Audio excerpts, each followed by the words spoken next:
namin ang paninira ninyo sa simbahang Katoliko. Bakit? Dahil unang-una, sa kanilang pasugo, noong 1954, anong sabi ni Felix Manalo? Dapat na natin itakwil ang simbahang Katoliko sapagkat ay sa demonyo. Nagreklamo ko ba kami? Nangharas ba kaming mga Katoliko? Hindi kami nangharas. Sinasagot lang namin ang ginagawang pamamaratang ng mga Iglesia ni Cristo. Ayun naman muna ako. Sige bro. Ako nagtatrabaho. Patay na naman. Sige bro. Dito ako nagtatrabaho sa panang inyo nyo. Huwag naman dito. Nangangaral kami bro. Oo, nangangaral kayo. Nagpaalam naman kami, bro. Ano nga naman ginagawa?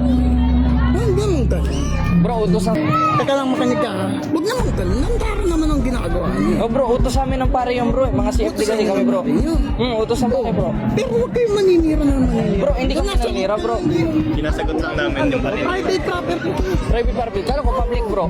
Public to. Pero hindi Oh, di ba? dapat maganin ka dito. Pwede yung bro, basta public place, pwede kami magkakabit ng speaker. Lalo may otorisasyon naman kami magpaalam.